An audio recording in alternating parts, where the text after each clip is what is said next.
Hace un año nos decían, insisto, que eran locuras y ahora ya es una realidad. Nos preocupamos porque podían desaparecer instituciones que son los organismos constitucionales autónomos. Hoy ya es una realidad. Hoy ya no están. Están físicamente, pero estamos en una transición en donde esos organismos ahora van a ser controlados por el gobierno. Y entonces queremos demeritar lo que a ustedes les cuesta recorrer en la carrera judicial para poner a Juan Cuerdas en la tómbola. El único mérito que van a tener estas personas es haber sido votados. Quiero pensar que, como dices que el Poder Judicial es el único freno que ha tenido el presidente, pues no me caes bien y te quiero quitar. ¿Por qué no empezar desde la policía, pues que te pide mordida? O una mujer que enfrenta violencia de género y que se atreve a denunciar. Es que esa es la cuestión y lo que comentábamos, que no se está atendiendo realmente el problema de justicia que existe en México.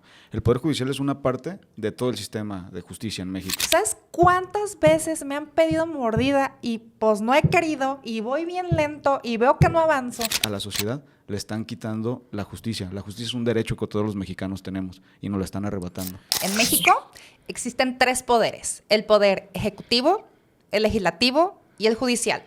Y lo que yo entiendo es que la reforma pretende que el poder ejecutivo, representado por el presidente del país, esté por encima del poder judicial. Y sí, yo digo que la reforma sí, pero que no así. Y no soy experta, es por eso que hoy he invitado a Con Derecho a Opinar, representado por un secretario del Poder Judicial y un actuario del Poder Judicial. Carlos, Abraham, gracias por venir. Muchas gracias, estamos muy contentos. La verdad es que no soy una experta en el tema, pero he estado escuchando mucho al respecto y hay algo que a mí legítimamente me preocupa, y cuando se los digo legítimamente me preocupa, se me pone la piel chinita. Y tengo miedo de que verdaderamente México se convierta en una, decía Ernesto Zedillo, tiranía, pero yo le digo dictadura. Sí, o sea, yo creo que ese sentimiento lo tenemos todos. Aquí con mi buen compañero Luis, hace un año empezamos con el derecho a opinar porque veíamos una preocupación que antes la gente nos decía, oye, estás exagerando, no creo que pase eso. Y ahora y estamos viendo que ya es una realidad. Está encima. Exacto. Y, o sea, no hay que ser muy listos como para poder llegar a ver qué es lo que sigue, porque nosotros no descubrimos el hilo negro. Empezamos a tener preocupación por las propias declaraciones de ellos. Entonces, pues, bueno, pues intentaremos explicar lo que a mi punto de vista considero desde el lado ciudadano. Desde el lado ciudadano. Ciudadano. Porque sé que ustedes tienen una carrera judicial, Así pero es. me interesa más el punto de vista ciudadano. ¿Por qué decíamos hace ratito que esta reforma va en retroceso de los derechos humanos? Así es. Mira, Hilda, bueno, primeramente gracias por la invitación. Comentas que es una preocupación que tú tienes y creo que esa preocupación debería de ser de todos los mexicanos, de todos los ciudadanos, porque justamente esta ley que ya fue aprobada es un retroceso totalmente. Es una ley, es una reforma al Poder Judicial que no está atendiendo la justicia que necesita nuestro país. Está simplemente atendiendo a que el presidente, bueno, el Poder Ejecutivo y el Legislativo tomen control del Poder Judicial. El Poder Judicial es el único freno o el único contrapeso que se tiene para los actos de autoridad, ¿sí? Entonces, claro que obviamente hay que tener un poco de preocupación, y no digo que un poco, de hecho creo que debe de ser bastante la preocupación. Actualmente la reforma ya fue aprobada y bueno, nosotros como trabajadores todavía estamos dando la lucha por tratar de cambiar esa reforma, tratar de que tenemos todavía esa pequeña ilusión de que la puedan tumbar. Pero finalmente no está en nuestras manos, nosotros estamos dando la lucha y sí invitamos obviamente a la sociedad que se informe y que trate de visualizar cuáles van a ser las consecuencias de esta ¿Y por qué reforma. nos preocupamos desde el lado ciudadano? Porque a lo mejor alguien podrá decir, bueno, tú eres trabajador del Poder Judicial y a lo mejor no eres como objetivo para poder criticar la reforma. Aquí se sabe y los dos hemos criticado a la institución cuando se ha tenido que criticar, pero también le reconocemos los avances que ha tenido. Se ha culpado a la institución de todos los problemas de justicia del país y hace no mucho sacábamos un dato que alrededor del 3% de los asuntos importantes llegan al Poder Judicial de la Federación. Entonces, con esta reforma, a pesar de que ellos digan que la intención es democratizar al Poder Judicial para que el pueblo participe, pues al ellos poner a las personas, a los perfiles idóneos que ellos consideren para que sean jueces y magistrados, seamos realistas, ¿quién va a votar por una persona de carrera judicial que actualmente esté en el cargo para que sea juez o magistrado? Y veíamos los pequeños pasos que iban haciendo, empezar a oficiar con presupuestos al INE, al INAI, al Poder Judicial. Hace un año nos preocupamos porque podían desaparecer instituciones que son los organismos constitucionales autónomos. Hoy ya es una realidad, hoy ya no están.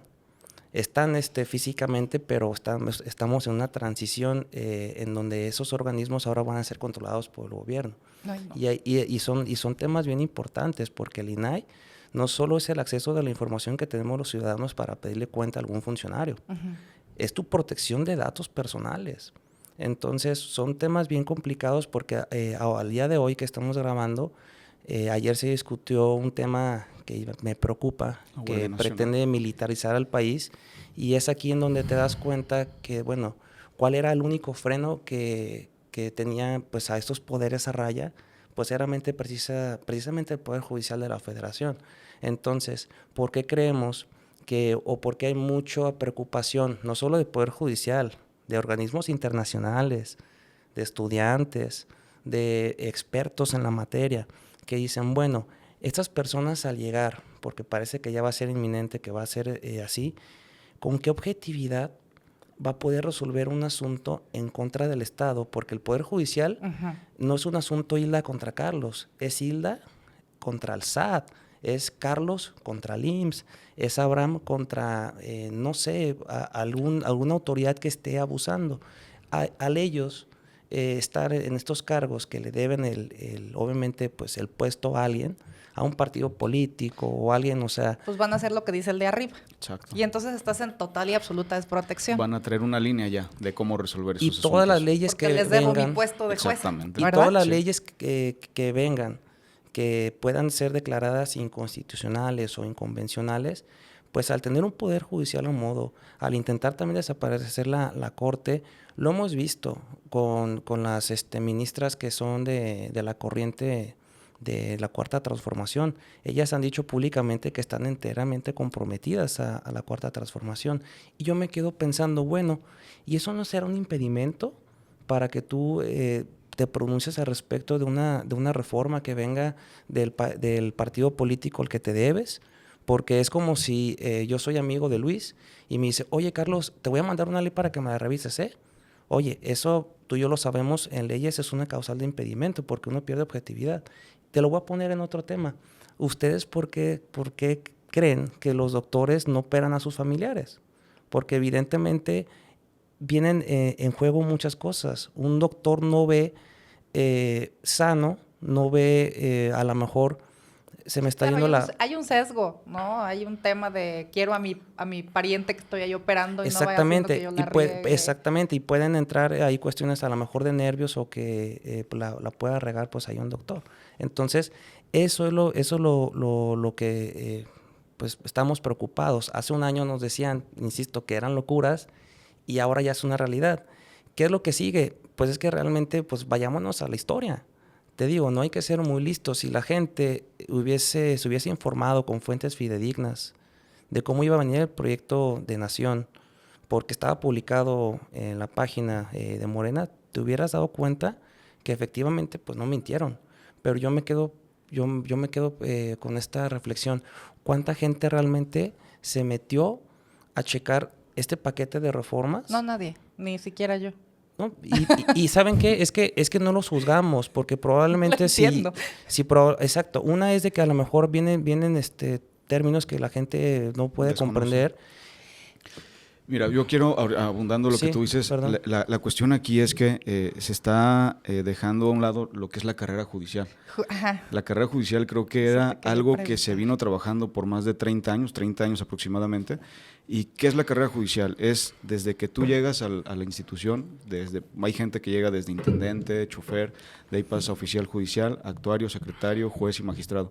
Pero la carrera judicial es simplemente eso. Los cargos de ministro no son parte de la carrera judicial. Son políticos. Son cuestiones y ya políticas, ¿sí? La carrera judicial llega hasta el ser magistrado, nada más. Entonces, eso es parte de lo que se llegó a confundir a la gente. ¿sí? La gente de a pie que no conoce obviamente del tema, y entonces confunden al magistrado con el ministro, con el juez, y luego por ahí hablan de los sueldos altos, que un ministro gana tanto. Déjame ver si te entendí. Actuario, secretario, juez, Magistrado. magistrado. Pero inicias desde oficial. Empiezas desde oficial. Ajá. ¿Cuánto tiempo te tomó a ti llegar a secretario? 12 años. 12 años. Sí. ¿Y qué estudiaste? Bueno, tuve que pasar obviamente los cursos y los exámenes correspondientes, ¿sí? O sea, para obviamente ir subiendo de puesto, ir escalando, tienes que pasar los exámenes correspondientes. Es que justo vi en un podcast de ustedes que entrevistaban también a... Ay, la chica de saco azul. Ella es... La magistrada Cecilia Peña Covarrubias. Magistrada Cecilia Peña Le Covarrubias. mandamos un saludo. Y ella, muchos saludos a ella también. Ella cuenta, es que dije, ¿cuántos exámenes de oposición Sí, claro. hizo para llegar a ser juez? Y luego también cuenta que entró como, ¿cómo le llamaban? De... Ay, Meritorio. sí, de Meritorio, meritorio. sí, O sea, meritorio. y que de a tiro decía, Sí. soy mecanógrafa. Y, ¿no? Sí. Y la chava dice, yo estudié leyes, ¿no? Sí. Y entonces queremos demeritar lo que a ustedes les cuesta recorrer en la carrera judicial Así es. para poner a Juan Cuerdas Exactamente. en la tómbola. El único mérito que van a tener estas personas es haber sido votados. Ese es el Simplemente único por mérito. ser- exactamente. Que además va a ser un mérito que nos va a costar 3,000 millones de pesos. Porque también hay que decirlo eso. Es un absurdo el pensar cómo van a ser las elecciones. Por cada cargo van a ser 6 personas, 6 candidatos. 2 por cada poder. Van a proponer cada poder 2 personas. Poder Son ejecutivo, boletas como de legislativo y judicial. 1,500. Estamos hablando que si aquí en el estado de Jalisco aproximadamente en los cargos federales son más o menos 130 titulares, Ajá. tienes que multiplicar 130 por 6, son creo que más o menos 780, si las cuentas no me dan mal. No manches. ¿Quién Estaba se va, escuchando quién yo se va a que dar, como quién 1,500. como ciudadano se va a poner a investigar o a darte a conocer a estas 780 personas? Pero hay algo Es que me irreal. preocupa más. O sea, si a mí Hilda entrar a la casilla, ponle que lea rápido y o que me valga, y 1, 2, 3 por mí, y me va a tomar 30 minutos si voy rápido, ¿no? El que va lento y el que no llevaba los lentes se va a echar 1 hora. Exacto. Y entonces a mí me preocupa muchísimo que en este tema de la democracia, o sea, mejor digamos pues ya están todos resueltos y ya todos están elegidos. ¿No? Eso, Sí. eso me preocupa. ¿Y saben también qué otra cosa me preocupa? Entiendo que hay como salas especializadas. Sí. ¿No? O sea, yo traigo una bronca mercantil y voy a la sala mercantil y civil y lo que sea. Ahora va a ser uno para todas las salas. O sea, vamos a dejar de tener esa expertise. Ahí es una cuestión, sí, pero ahí es una cuestión ya en la Suprema Corte de Justicia de la Nación, que es donde están los ministros. Ellos funcionan por 2 salas, son 2 salas y el pleno.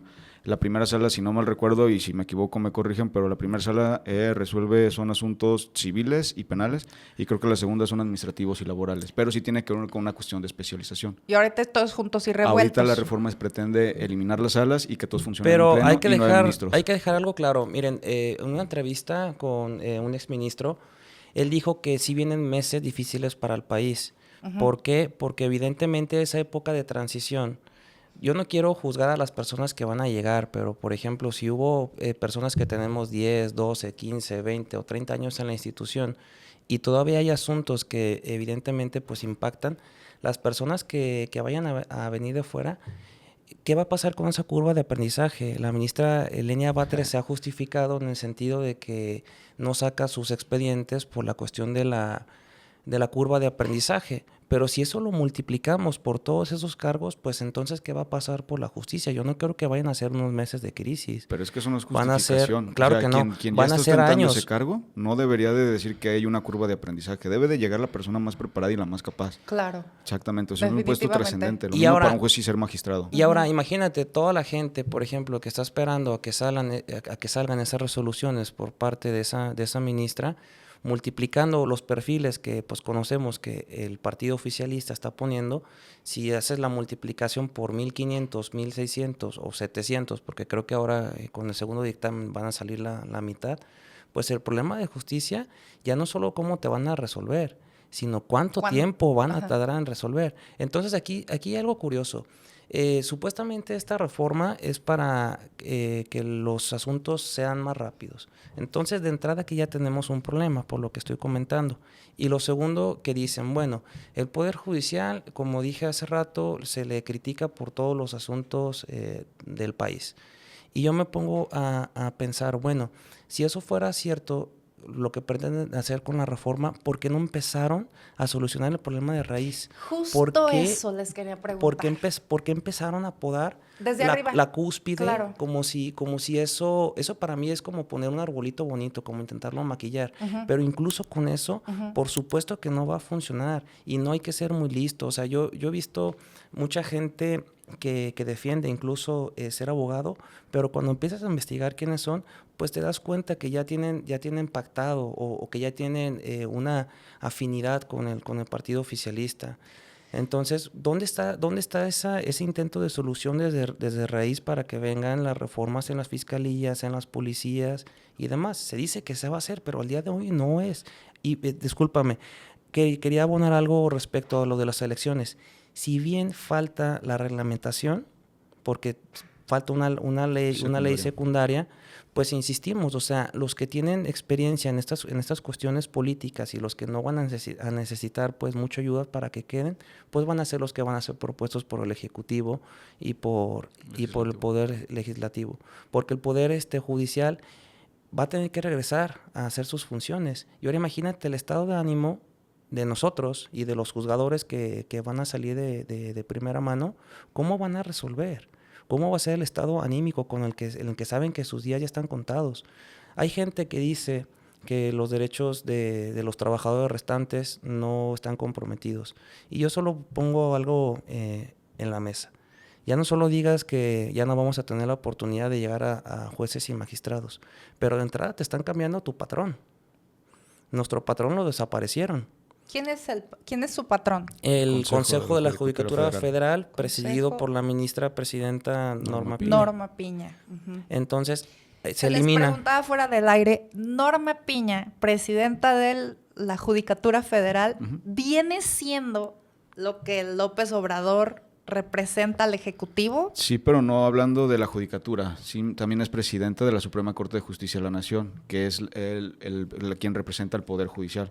Son pares. Sí, o sea, el presidente de la República y la ministra Norma Piña son pares, son iguales. Es que los tres poderes son iguales. Son hermanos. Oye, ¿y por eso no le cae bien? Ya estoy haciendo polémica, pero quiero pensar que, como dices que el Poder Judicial es el único freno que ha tenido el presidente, pues no me caes bien y te quiero quitar. Pues es que yo creo que eso es parte de lo que todos vemos con esta mal llamada reforma judicial. Okay. Para nosotros, o bueno, yo por lo personal sí lo veo, es simplemente una venganza del Poder Judicial. Pero ahorita lo que tú decías están podando desde arriba y les quiero preguntar a mí, una persona de a pie, ¿ah? O sea, ¿cuándo voy a tener la oportunidad de yo sentarme frente a un juez, un magistrado? Pues está cañón, ¿no? O sea, ¿por qué no empezar desde la policía, pues que te pide mordida? O una mujer que enfrenta violencia de género y que se atreve a denunciar, porque yo estoy en ese proceso ahorita, ¿sí? ¿Sabes cuántas veces me han pedido mordida y pues no he querido y voy bien lento y veo que no avanzo? O sea, y luego, o sea, me voy a enfrentar a qué tantas cosas yo, persona de a pie, antes de llegar hasta de un ministro. O sea, ¿cómo me afecta a mi persona de a pie? Es que esa es la cuestión y lo que comentábamos, que no se está atendiendo realmente el problema de justicia que existe en México. El Poder Judicial es una parte de todo el sistema de justicia en México. Ajá. Como decía Charlie, obviamente están las fiscalías, están los juzgados estatales, municipales. O sea, es todo un conjunto vamos a decir, de dependencias, de instituciones que se encuentran relacionadas con nuestro sistema de justicia. Pero donde también existen muchos problemas son los que obviamente donde se tiene el primer contacto, policías, ministerios públicos, juzgados estatales, todo eso es lo que se debe de atender. Esta reforma no atiende, esta reforma nada más viene a modificar cambiar el Poder Judicial Federal y cortar, pero también lo bueno. Algo bueno, insisto, es la carrera judicial. La carrera judicial. Exactamente, eso es lo más preocupante, porque recordemos que no es que nos estén quitando a nosotros nuestras aspiraciones de llegar a ser jueces o magistrados, o que a los titulares que actualmente se encuentran su trabajo. O sea, sí es preocupante esa cuestión, pero aparte a la sociedad le están quitando la justicia. La justicia es un derecho que todos los mexicanos tenemos y nos la están arrebatando. ¿Sí? O sea, la gente no se está dando cuenta de eso. La gente en realidad, habrá de todo, opiniones de todo, pero mucha gente también opina y dice, qué bueno. O sea, ¿por qué? Porque ellos ya están adoctrinados de 6 años que les estuvieron diciendo, que estuvieron tachando al Poder Judicial de corruptos. Sí, está tremendo. Entonces, o sea, sí debe de haber, yo creo que casos de corrupción. Yo en los 14 años que tengo en la institución, realmente no conozco, pero tampoco puedo negarte que sí exista. Claro, no deben podemos... de haber las excepciones. Pero a ver, como sí, decíamos también, puntualizar. Mucha gente, por ejemplo, por la experiencia que tienes, confunde que estuvo en el Poder Judicial Federal, porque la gente confunde el primer contacto de la justicia y de repente, no sé, va a un juzgado del Estado y ve Poder Judicial, pero no lee completo Poder Judicial Estatal, que evidentemente el Poder Judicial Federal pues ve asuntos más trascendentes. De hecho, el Poder Judicial Federal ha condenado en diversas ocasiones al Poder Judicial del Estado Claro. o los organismos en donde tú no estás por no hacer bien su chamba. ¿Por qué creemos que es esta venganza, si lo quieres ver así? Porque es el poder incómodo. Es el poder Es el incómodo. poder incómodo porque si una autoridad está acostumbrada a malobrar, el Poder Judicial es el que le corrige la plana. No sé si todas las autoridades lo sepan, pero a partir de la reforma del 2011, todas las autoridades en el ámbito de su competencia están obligadas a proteger a los derechos humanos. Entonces, de hecho, si lo ves como utópico, el Poder Judicial ni siquiera tendría que existir para protegerte tus derechos humanos porque ellos ya tienen la obligación y no es si quieres. Sí, o sea, ya está dado. Sí. Es un given. En la, te en la tienen que consti- proteger en la los Exactamente. derechos en la humanos. Constitución está y es su obligación porque nos condenó un organismo internacional. No fue que a los legisladores se les ocurrió mágicamente reformar el artículo primero para protegernos, porque no. Y hablando de los legisladores, el discurso que a mí no se me hace justo es que se vanaglorian con sus 36 millones o 38 millones de votos, como si ese fuera La mayoría. la justificación máxima. Ok, sí, ganaron una elección, pero yo creo que mucha gente confiaron en ellos, pero no para destruir la República Democrática, porque la palabra democracia no solo significa ir a ejercer tu voto. 36 millones o 38 millones de personas no somos los 129 millones o los 130 millones de personas que hay. ¿Qué va a pasar con las generaciones futuras? Sí. Hay una serie de preocupaciones que obviamente no sabemos cuál es real y cuál es no. No terminaríamos de decir si el INE se corrompió, si el Tribunal Electoral del Poder Judicial se corrompió al darles una sobrerepresentación.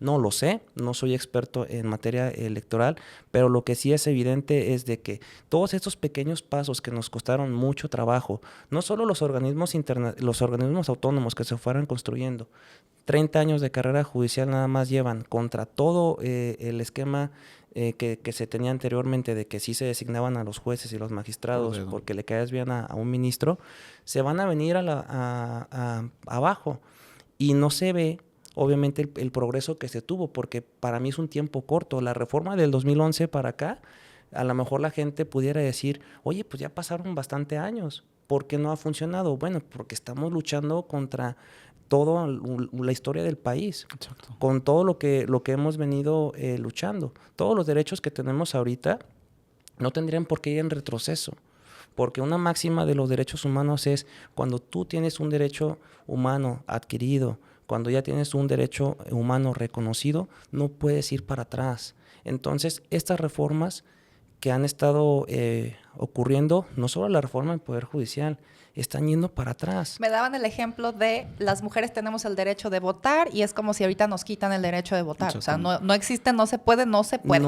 Porque va en contra de los derechos humanos. Exactamente, son derechos ya adquiridos. ¿Y por qué sí se puede hacer esto si va en contra de los derechos humanos? Porque no están respetando la división de poderes. Es como si tal vez mañana dijeran las mujeres ya no pueden votar y aguántate. Y no podemos hacer nada más que obviamente la sociedad empezar a reclamar. Y fíjate, ese tema te lo puse porque quiero que le quede a la gente más clara, porque las personas pueden pensar que aquí estamos defendiendo a jueces o magistrados. El día de mañana nosotros salimos de la institución y vamos a tener la misma preocupación. Claro. Porque todos somos mexicanos, también somos pueblo, somos personas ordinarias, no tenemos horchata en las venas. Entonces, obviamente, pues como sabemos qué nos ha dicho la historia y qué nos ha dicho también la sociedad, cómo se comporta aquí en nuestro país, yo quiero hacer una reflexión y que le quede clara a la gente. Si el método de elección popular fuera la elección para que la corrupción en el Poder Judicial se terminara, entonces, ¿por qué los casos más sonados de corrupción no son de gente de Poder Judicial Federal, sino de personas que hemos elegido en las urnas, que los elegimos? O sea, por voto. Por voto. Ajá. Entonces, ¿cómo nos van a venir a decir que va a ser la manera idónea para que se termine la corrupción si los casos más sonados pues los hemos elegido así? Entonces, yo solo hago una reflexión. ¿Qué hubiese pasado al revés? Si para las personas que trabajan en, no sé, en fiscalías, en juntas, en órganos locales, se les hubiera hecho un examen igual estricto como el que hemos pasado o como el de los jueces y magistrados pasan, porque el problema de nepotismo ahorita se vive así en los municipios y se vive así en los estados. Ahí sí son dedazos y puede llegar tu vecino sin experiencia a aprender. O sea, ¿no se les hace un examen a los que están en la fiscalía? No. Por lo que entiendo. No. Sí, y eso justamente es lo que la gente no le llama la atención. O sea, nosotros estamos peleando y exigiendo que se nos evalúe, que se tenga todavía esa carrera judicial. Ajá. Sí, o sea, no estábamos pidiendo otra cosa. Nosotros lo que queríamos era que siguiera esa carrera, que siguiera el que se nos exigiera el prepararnos para poder llegar a esos lugares. ¿Sí? O sea, nosotros ya nos desdibujaron el camino. Nosotros nos enseñaron que el camino era estudiar, prepararte y trabajar y ser constante. Ahora llegan con esta reforma y nos dicen, no, sabes que el camino no es así. Nada más tienes que salir a que te voten. ¿Qué es un examen de oposición? Que es un examen de oposición. Ajá. El examen de oposición consta de 3 etapas, que el primero es obviamente los reactivos. Es ¿sí? un examen de conocimientos. Exactamente. Primero es el de reactivos, Sí. el segundo es un examen creo que práctico, donde bueno, ya con un Tienen caso que dictar concreto una tienen que sentencia. dictar una sentencia. Ajá, sí escuché eso y Exactamente. que tiene que ser rápido. Así porque es. las sentencias también creo que tienen como que de que llegaron a la juez Sí. un día, 24 horas. Nos platicaba la magistrada Cecilia Cecilia, Peña que son exactamente. exámenes evidentemente de un temario muy extenso. Ajá.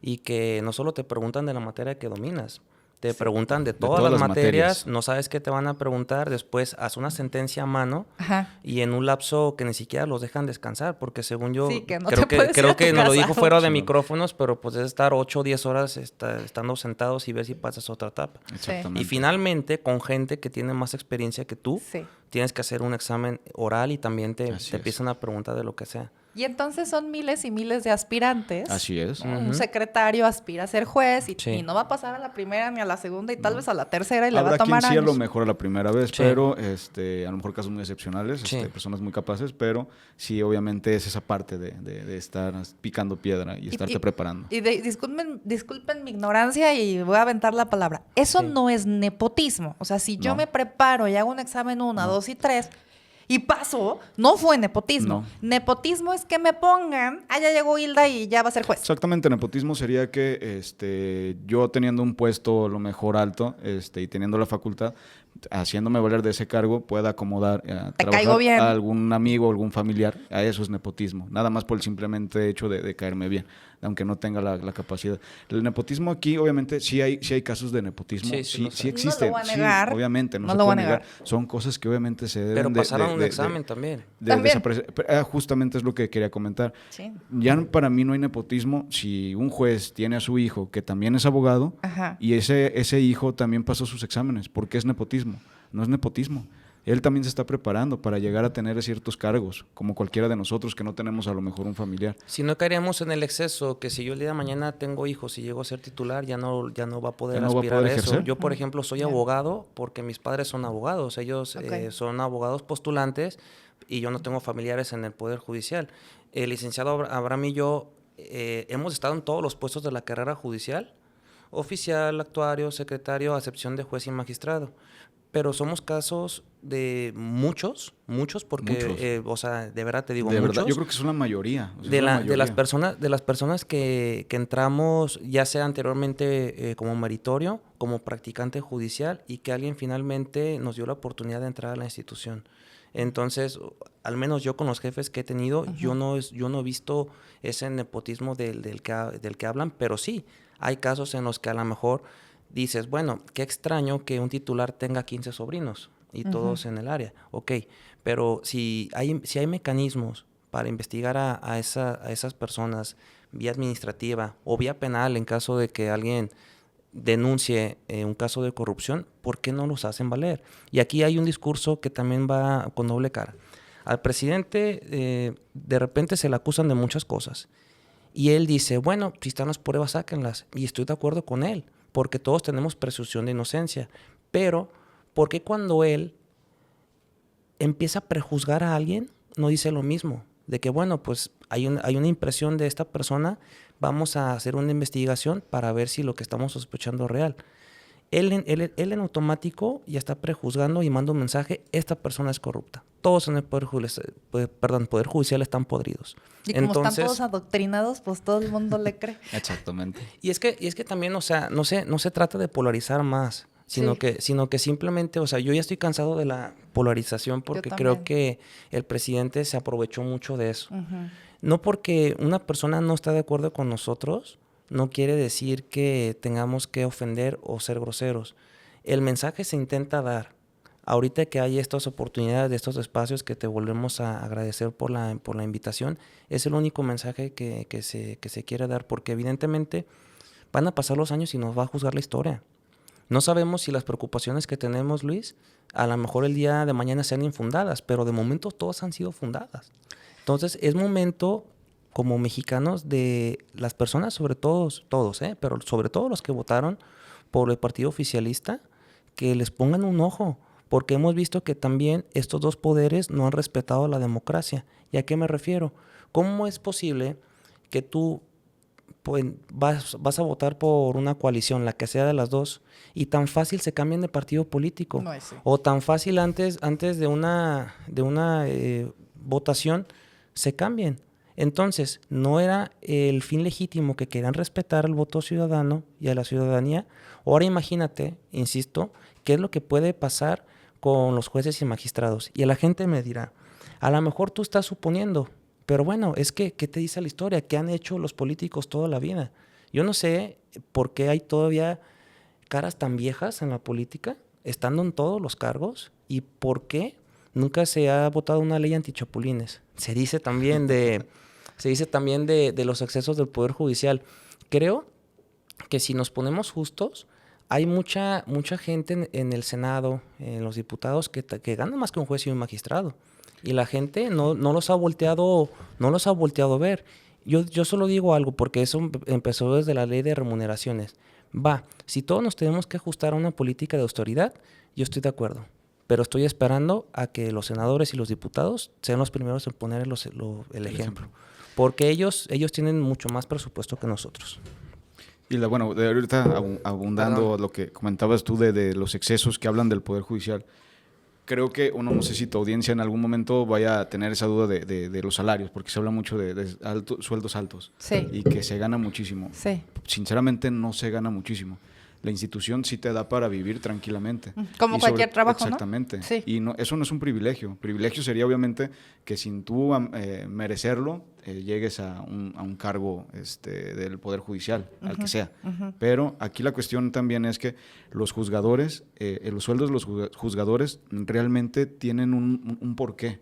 ¿Sí? O sea, los juzgadores deben de tener una estabilidad económica, deben de tener una seguridad jurídica, que no los vayan a inamovilidad, también se habla. Son recomendaciones que no propiamente las sacaron de aquí. Vienen de la ONU. Que nos vienen de organismos internacionales. ¿Por qué? Porque es la manera de combatir la corrupción. A ver, la corrupción es una cuestión moral de cada persona. Uh-huh. Y seguramente va a existir en todos lados, en cualquier institución, y depende de cada persona. Sí. Pero finalmente, el que tengan ciertos salarios los juzgadores es a efecto de evitar esa corrupción, ¿sí? O sea, no tiene un motivo. Ok, que no acepten sobornos. Exactamente. Okay. Tan es así que, por ejemplo, y Charlie no me va a dejar mentir, nosotros desde que entramos como meritorios practicantes, y cuando tenemos algún chavo que entra a la institución, lo primero que les decimos es, no puedes recibir ni una coca. Ni una coca. Ni una coca puedes recibir, ¿sale? O sea, y más cuando ya eres oficial, que es cuando empieza la carrera. No puedes. De hecho, es una ofensa para nosotros como servidores públicos el que alguien quiera llegar a ofrecernos 50 pesos porque le sacamos unas copias. Es una práctica muy común en los juzgados estatales. No hay que criticarlos, no me voy a meter con ellos, pero es una práctica muy común allá, el impulso procesal que se les da. Con nosotros, llegan abogados con nosotros que a lo mejor no han litigado en el Poder Judicial Federal y que comúnmente, seguramente, litigan en los estatales, y llegan y creen que son las mismas prácticas, y de repente solamente te quieren dar 50, 100 pesos porque les diste unos copes. Para nosotros es una ofensa. Y a la gente recibir. y a la gente le extraña que no lo aceptemos. ¿Sabes qué? Y la verdad, yo trabajé en un banco hace muchísimos años y no nos permitían recibir, o sea, así como tú dices, ni una coca. Porque como nosotros éramos los que autorizábamos los créditos a los clientes, pues es lo mismo. O sea, no puedes recibir un soborno porque, pues, para que le dé el crédito al señor así en el buró de crédito esté quemado. Y entonces, es que en el banco ganan súper bien. Pues también define qué es súper bien versus la presión que traes. Sí, claro, obviamente. Y es a lo que voy, es un juzgador la presión que trae. Sí, claro. Y la trascendencia y la cuestión hasta de seguridad, ¿sí me explico? O sea, los asuntos que puede resolver un juez penal. Justo ¿sí? te quería preguntar, a ver, yo tampoco no sé nada, pero dicen que no vamos a conocer las caras de los juzgadores o de... Jueces sin rostro. Jueces sin rostro. O sea, eso significa que, a ver, estoy una ignorante. El juzgador debe de tener un chorro de presión. Es más, me daría miedo equivocarme a mí, Hilda, si soy juzgadora, y equivocarme en la resolución. El hecho de que no tengan cara puede hacer que sean injustos en sus resoluciones. Puede violarse derechos humanos, puede haber muchas violaciones a derechos humanos. ¿Cuál es el propósito de que no los conozcamos? Son en cuestiones ya en índole penal y en asuntos de alto impacto, crimen organizado. Okay. La figura de los jueces sin rostro, si me permiten intervenir, ya tiene una recomendación porque ya pasó en un estado de Latinoamérica y la pretensión obviamente, hay un punto en el que es válido, materia penal es mucho más sensible que las demás materias, pese a que todos llevan un riesgo, pero la intención a lo mejor era que pues la persona juzgadora, entre comillas, se sintiera protegida por una posible venganza de algún grupo del crimen organizado. Pero no sé si recuerdan que hace pues unos años había una crítica también de los abogados que decían que en materia penal con el antiguo sistema muchas personas no conocían al juez porque el juez no salía de su oficina. Hubo una reforma en materia penal y ahora hay una oralidad. Juicios orales. En materia penal, que son en 3 etapas, intervienen 3 diferentes jueces, porque a nivel internacional, es que no lo estamos sacando del bolsillo. Ya hubo una recomendación que un juez sin rostro es violatorio de derechos humanos porque no sabes quién también está debajo de la máscara. ¿Qué tal que yo sea el juez de distrito y por ese día no voy? O tengo miedo, o la razón que usted quiera. Se pone él la máscara y él resuelve. ¿Cómo tenemos certeza de quién está resolviendo? Wow. Y esto es un tema bien apasionante. De hecho, vamos a hacer un episodio completo de eso porque hay pros y contras, ¿no? Exacto. Pero evidentemente ya cuando hay una condena de derechos humanos, pues hay que acatarla, porque a México se le olvida que el Senado son los que ratifican los tratados internacionales. O sea, México como Estado se compromete a firmar los tratados internacionales. Entonces, nosotros, ¿qué estamos defendiendo? Estamos defendiendo, las leyes que ellos han hecho, y 2, las condenas que ha habido de obviamente, la Corte Interamericana de Derechos Humanos, y la tercera, los tratados internacionales a los que México se ha comprometido. Ahora, ¿qué viene? Si México, pese a las advertencias que está teniendo ya por la comunidad internacional, no reacciona, van a venir sanciones fuertes.